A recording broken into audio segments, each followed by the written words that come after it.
Good afternoon, everybody, and thank you very much for joining us here at Railbookers for another of our online presentations. And this afternoon, early this evening, looking at exploring the UK and Ireland with Railbookers this time. So thanks very much for taking the time to be with us. We really appreciate it.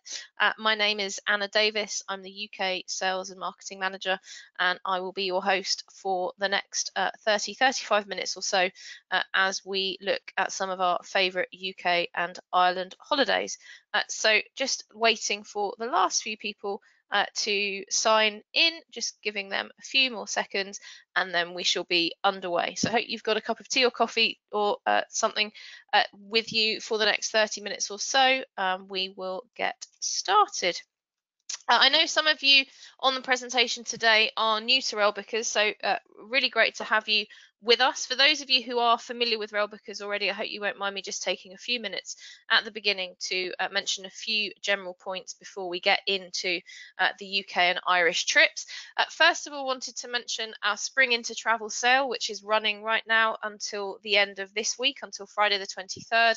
We're offering savings of up to £400 per couple or £200 per person on all of our holidays across the Railbookers and Amtrak Vacations brands, and that's for any departures in 2021, 2022 or into 2023 as well. So a really good time to take advantage of those savings and have something to look forward to in the diary. More details, of course, available on our website at railbookers.co.uk on those savings.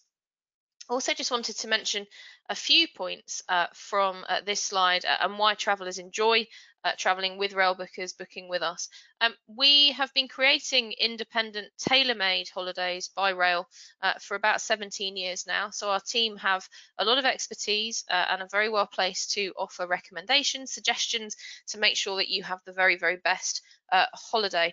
We can, as I say, book up to 2023, so we can book up to 2 years in advance. And one thing that I'll mention as we go through the various holidays today is that there is a lot of flexibility with the holidays that we create for you. Because they're not escorted, because they're not group trips, you have that flexibility to depart on any date for any length of time to any destination. So there's nothing fixed with any of our itineraries in terms of departure dates, duration. Really, it's your holiday to have your way, and we can make any number of adjustments to the itineraries that you see on our website, in our brochures, so that it really is a holiday made personally, specifically for you. Now, on our website, you will find a number of brochures to give you some more ideas, some more inspiration. So we have 4 Railbookers brochures available, our worldwide trips on the far left, the luxury rail journeys brochure, the UK and Ireland holidays specifically there, and also our cruise extensions brochure, which all packed with ideas. The cruise extensions brochure particularly gives you some suggestions of how to build on to an existing cruise holiday to perhaps stay in the port after your cruise has finished, for example, and really make the most of your time away. And of course, the UK and Ireland rail holidays brochure will be talking about some of the holidays from that today, but all available to download very easily as our e-brochures on our website for some more ideas and inspiration. Just wanted also to mention that our maximum flexibility policy has been updated and covers new and existing bookings through to the 30th of June. So you have the option to change, cancel, postpone, or reschedule your holiday up to 2 years in advance for any destination without incurring any change or cancellation fees. It has given customers a lot of peace of mind over the last 12 months, and as I say, that in place until the end of June. Any questions on that, or if you have would like any more information on that, there is more information on the website, and of course you can also ring us on the number that you see there, 0203 780 2222. As I mentioned, our holidays are independent, they're not escorted, but that doesn't mean that you're entirely alone as such when you travel. You have the freedom and flexibility to explore these destinations under your own steam, but you do benefit from the 24-hour support from our global team. So we have staff in California, in Massachusetts, in Canada, here in the UK, and also in Sydney, Australia. So there's always somebody awake around the Railbookers team should you need our assistance whilst you are travelling and away. We work with the rail partners around the world, some of whom are on the screen here, really to create very much a one-stop shop for your holiday. So of course we take care of all of the rail requirements, but we also book the hotel accommodation, excursions, sightseeing, transfers, ferries, flights as well. We are ATOL protected, so we can take care of every element of your trip as a one-stop shop in one call and one inquiry. So we take all of the complexity of booking independent rail travel away. And lastly but not leastly, just wanted to touch on a few points in terms of COVID and maintaining a safe environment on board. The railways, including in the UK, have of course run as an essential service during the last 12 months or so.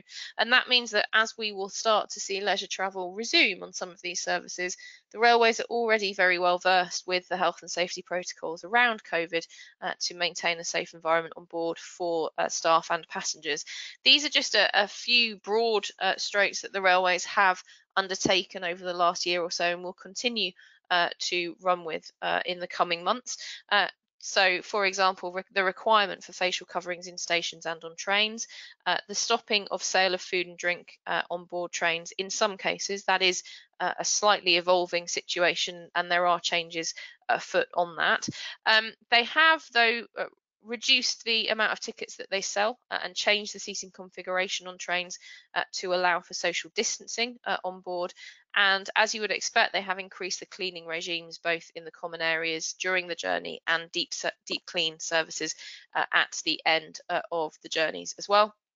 And more contactless ticket control now on board the trains to really limit that contact between passengers and staff of exchanging physical tickets.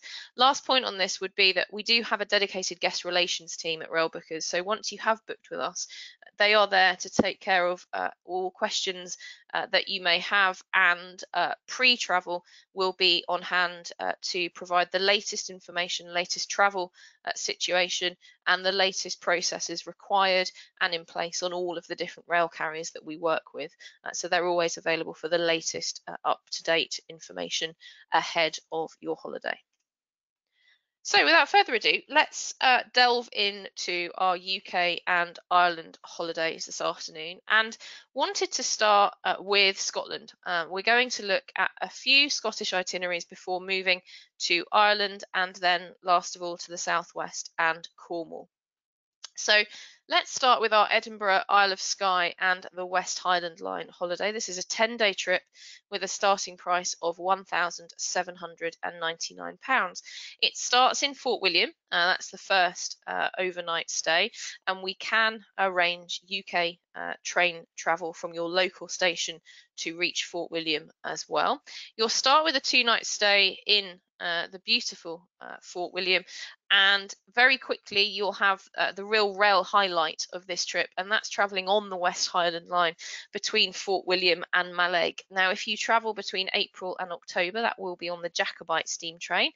Outside of those months, it will be on a normal UK train, but on the same West Highland Line with the same incredible scenery, and we'll touch on the Jacobite very shortly. After 2 nights in Fort William, you'll then travel by private transfer to Portree on the Isle of Skye, and you're based there for 3 nights. Now, we have had a number of Scottish itineraries that include day trips to Skye, but we do now have a number available where you can stay on the island as well and really make the most of those wide open spaces and beautiful scenes. So do have a look on our website for the Isle of Skye for additional itineraries if that is of particular interest. But on this trip, you're based on Skye for 3 nights. And you do, whilst you're there, have some free time, but also a guided full-day tour of the Isle of Skye by a local expert as well. After your stay on Skye, you'll then have a private transfer between Skye and Inverness, and you're based in Inverness for 2 nights. And during your stay in Inverness, you'll have a day trip out to Loch Ness and to Glenurquhart Castle. And then lastly, your trip rounds off with a 2-night stay in Edinburgh, before then returning back to your local UK station. So this trip, as with all of them today, really, and all Railbookers trips very often as well, actually, a really great combination of some lovely city town stays with some fantastic scenery and landscape, and also some really great rail itineraries as well, really making the most of travelling on the rails. So as I say, if you take this trip between April and October, then you will travel on the Jacobite steam train, now also, of course, known as the Hogwarts Express from the Harry Potter films, and here it is crossing over the Glenfinnan Viaduct. It really is described as one of the world's most beautiful rail journeys. It's 84 miles round trip, and takes in some of the most breathtaking Scottish scenery, lots of extremes, from passing the highest mountain, of course, with Ben Nevis, to passing some of the deepest freshwater lochs, the most westerly train station.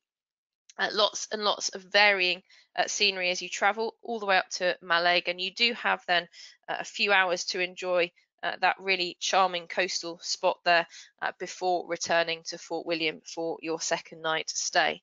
If you're travelling for a special occasion, or perhaps making up for lost time from last year, then something to consider might be to upgrade on the Jacobite steam train to first class, to one of these lovely carriages here. Something to consider, and we do have a number of upgrade options available on a lot of our holidays, so if that is something that you're interested in, then please do ask the rail experts when you call in. Now, as I mentioned, you're staying in Portree on the Isle of Skye for 3 nights on this trip. Portree considered to be one of the 20 most beautiful villages in the UK, and you do have this full day guided tour whilst on Skye, which will include, in over and above many destinations, you will stop at the Kerrang, for some incredible views over the island and beyond. You do also visit the fairy pools at Neast Point and also Kilt Rock before returning back to Portree here and its beautiful harbour. I also wanted to include just a brief mention of the accommodation on the Isle of Skye that we use, and you'll be staying in the Ski Bost Hotel on Skye in Portree, a really traditional family-run, beautiful hotel, as hopefully this image demonstrates, and a great location for your time on the island to really make the most of island life during your stay. Now, next, moving on to the Orkneys, and wanted to share our Scottish Highlands and the Orkneys holiday. This a 9-day trip with a starting price of £1,349. Now, this one again combines some beautiful scenery with both the Isle of Skye and the Orkneys, with city stays in Inverness and Edinburgh, but also this time a trip on the Caledonian Sleeper, travelling from London up to Inverness at the start of the trip. Just a couple of things I wanted to mention on that. Firstly, the Caledonian Sleeper has 2 lines. The Highland line that runs via Inverness, Fort William and Aberdeen, and then the Lowland Sleeper, which travels to Edinburgh and Glasgow. Now, if you're travelling towards Inverness, as we are on this trip, you do have the option to join the train a little further north in Crewe as well, rather than just London. So that may be more practical for customers based in the northwest. Equally, as I say, we can organise your rail tickets from your local station down to London to start the Caledonian Sleeper from London, or equally we can remove the Caledonian Sleeper altogether from the package and have you travel on day services up to Inverness. It's entirely your choice, and lots of flexibility there depending on your preference. Equally, at the end of the stay, if you'd prefer, you can do the Caledonian Sleeper as a return back from Edinburgh to London if you'd like to do it in both directions. So lots of choice depending on what you'd like to do. So the Caledonian Sleeper will take customers from London up to Inverness overnight. You'll be based in Inverness initially for 2 days, and you'll have 2 nights, in Inverness, during which time you have a day trip out to the Isle of Skye and to the Eilean Donan Castle. After 2 nights in Inverness, you will then early morning have a departure up towards John O'Groats to catch the ferry over to the Orkney Islands, and you're there for 2 nights in Kirkwall, and you'll visit a number of historic Orkney Island sites on the guided tour, including Skara Brae, and we'll have a look at that shortly. Then it's back to Inverness for one further night before moving down to Edinburgh for a final 2 nights at the end of your holiday. Lots of time to discover Edinburgh's Old Town. We include a city pass for you to explore that at your own pace and to visit what interests you before then returning either by the Caledonian Sleeper or day services back to your local town. So the Caledonian Sleeper, let's just have a look through this. Now, the train was really launched from new again in 2019. So very, very new train, and of course hasn't been travelled on a huge amount last year. So effectively still brand new. On board you have 3 different classes of service. You have the classic room, which as you see here is a cabin for 1 or 2 people with an upper and lower berth. Next you have the club room, which is the same sleeping accommodation as you see here, but with an ensuite bathroom and complimentary breakfast. And the top level of accommodation on board is the Caledonian Double. Now, if you've been on any presentations with either myself or my colleague Matt before, when we talk about the Caledonian Double, you'll know that we mention that it is very rare nowadays to have a full-size double bed on board an overnight train. The Caledonian Double is one of those, and there are 2 double compartments on each of the services, the Highland and the Lowland, and the Caledonian Sleeper runs every night apart from Saturdays. So there are 2 per train. Availability tends to go pretty quickly, but it's certainly one to consider again if you're looking to make a special trip extra special. You do have an ensuite facility, of course, and complimentary breakfast included with the Caledonian Double too. So you'll travel to Inverness. You're based in Inverness initially, as I say, for 2 nights, and during that first stay in Inverness, you have a day trip out to Donan Castle, here pictured, really now known as one of the most photographed castles in Scotland, if not the most photographed castle in Scotland, where 2 lochs come together, a beautiful spot, and you'll have a few hours here before then passing over the bridge to the Isle of Skye for your day trip around Skye, taking in Portree, the Trotternish Peninsula, Kilt Rock as well. It's about a 12-hour day trip from Inverness, so really makes the most of your day out visiting these beautiful parts of Scotland. Now, after your second night in Inverness, you will start to then travel up to John O'Groats to catch the ferry over to the Orkneys, and en route you'll pass Dunrobin Castle, the most northerly of Scotland's great houses and the largest in the Northern Highlands, and it's also one of Britain's oldest continuously inhabited houses, dating back to the early 1300s, which was home to the Earls and later the Dukes of Sutherland. So time to visit Dunrobin Castle en route, which is a real highlight of the day as well, actually, before then crossing the Pentland Firth across to the Orkney Islands, where you check in to the hotel in Kirkwall, the modern day capital of Orkney, and you're there for 2 nights. Now, whilst you're on Orkney, you have a full guided day tour by one of the local expert guides again, and you'll visit a number of attractions, a number of monuments, including here the standing stones of Stennis. Now, they reach a height of 6 meters, so they are visible for miles around, and radiocarbon actually dates them from at least 3100 BC, making them one of the earliest stone circle complexes in Britain. You'll also visit Skara Brae here, which is on the southern shore of the Bay o' Scale in the West Mainland parish of Sandwick. It's certainly one of Orkney's most visited ancient sites and regarded as one of the most remarkable prehistoric monuments in Europe, and has been dated to between 3200 BC and 2200 BC. So again, a real highlight on the Orkney tour, and certainly not to be missed on that one. So we've looked at Skye, we've looked at Orkney, and now wanted to move to the Outer Hebrides, and this is our Scottish Highlands and Outer Hebrides trip, a 9-day holiday starting price at £1,199. It starts in exactly the same way as the previous trip, actually taking the Caledonian Sleeper up to Inverness, initially a 2-night stay there, with that day trip to Skye and Donan Castle, before then the following morning travelling up to Ullapool, this time for the ferry over to Stornoway to the Outer Hebrides, where you're based for 2 nights, again with a fully guided tour there before returning to Inverness for a 3rd night stay, and then down to Edinburgh for 2 nights. During the Outer Hebrides tour, you'll visit Lewis and the Cornish Stones, which we will look at shortly. But you are based in Inverness, and here to start with, Inverness Castle in the background there, which looms high above the river. The original castle formed the core of the ancient town, which rapidly developed as a port trading with Europe in the 6th century. And then below the castle, you also have the Inverness Museum and Art Gallery, which gives a really good general overview of the development of the Highlands, the surrounding area, and the town.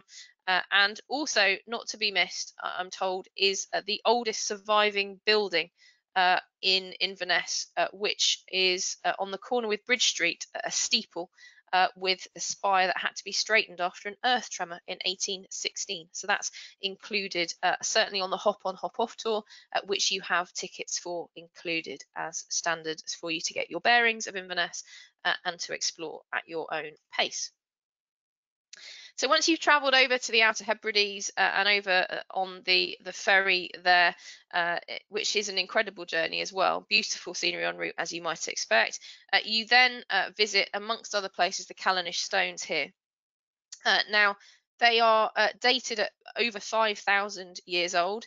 A lot of mystery surrounding their inception, but most likely an astronomical observatory and a place of ritual activity. There's also a legend that has them as petrified giants, but again, certainly one not to be missed on that guided tour. You'll also visit the Butt of Lewis here, which is the northernmost point of the Hebrides, and I also found out this morning that it is mentioned in the Guinness Book of Records as the windiest place in the UK as well, and it has the lighthouse here, as you can see in the picture, built between 1859 and 1862 by David and Thomas Stevenson. You will also visit Harris here as well, which is joined to the Isle of Lewis and has a huge, really wide-ranging landscape, actually, of 2 very large extremes. On the west coast, some of the most spectacular beaches of Britain, including Luscantire Bay, versus the north, which has rugged, high, mountainous features and almost has a lunar feel to it. So a real contrast of scenes and some really great experiences on the Outer Hebrides, and I think a really great opportunity to explore a little bit closer to home, perhaps landscapes that we wouldn't have considered visiting last year, the year before. Also, just wanted to briefly mention Edinburgh. We use it a lot as a stopover, as an add-on in our Scottish trips. A great city to end or indeed start a trip if you wanted to do it in reverse. We always include the city pass and the city tour in Edinburgh, which gets you access to lots of the main attractions, including Holyrood Palace, for example. We also include skip the line entrance to the castle as well, so no long queues to enter there, and of course gives you an incredible vantage point over the city. What we can also add in is additional experiences if you wish as well, and very often private tours as well if you'd prefer just to visit some locations with your travelling companions only. One of those is the Scotch whisky experience, which there are a number of different itineraries you can do with the Scotch whisky experience based on the Royal Mile, been offering these sort of whisky tours for about 30 years now. Lots of different tastings combined with local produce, and a fantastic way to spend a few hours in the heart of the city as well. So leaving Scotland behind, and now we're going to move to Ireland, and I wanted to share with you our Dublin, Cork, Killarney and Galway holiday. This a 10-day trip also, and it starts in Dublin, a 2-night stay initially in Dublin before then moving circular around the island via Cork for 2 nights, to Killarney for 2 nights, and then up to Galway for 2 nights. So in Dublin, you have the Dublin Pass with the hop on hop off tour for the stay there.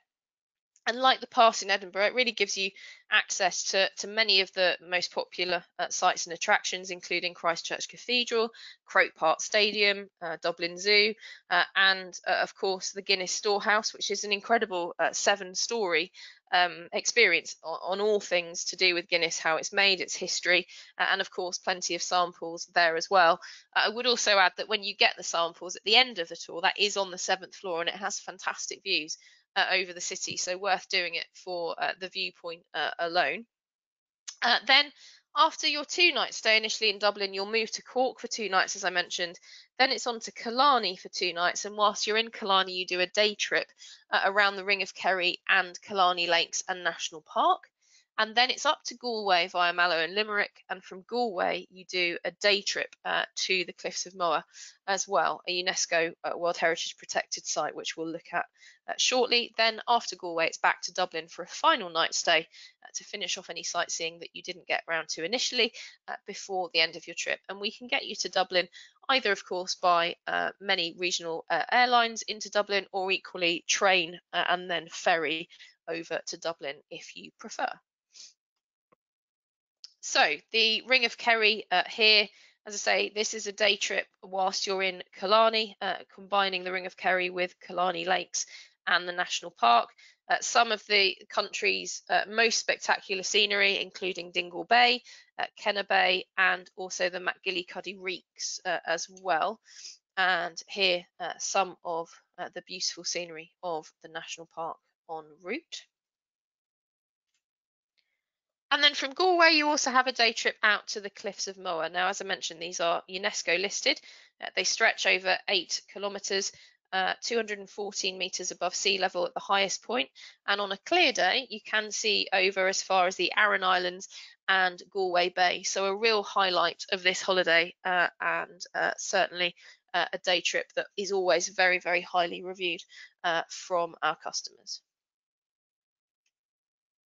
Now, lastly but not leastly, wanted to take you to Cornwall and a slightly shorter itinerary. This is a 6-day trip with a starting price of £729. And now this also includes a great combination of a great rail experience travelling on the Night Riviera sleeper train from Paddington down to Penzance. You have a 2-night stay in Penzance with a day trip over to St Ives, and also a 2-night stay in Falmouth. Plenty of time to explore the Falmouth Peninsula there and to visit the Pendennis Castle as well. So it starts with a trip on the Night Riviera, and very much like the Caledonian Sleeper, this was also fully refurbished in 2018, so only a couple of years ago.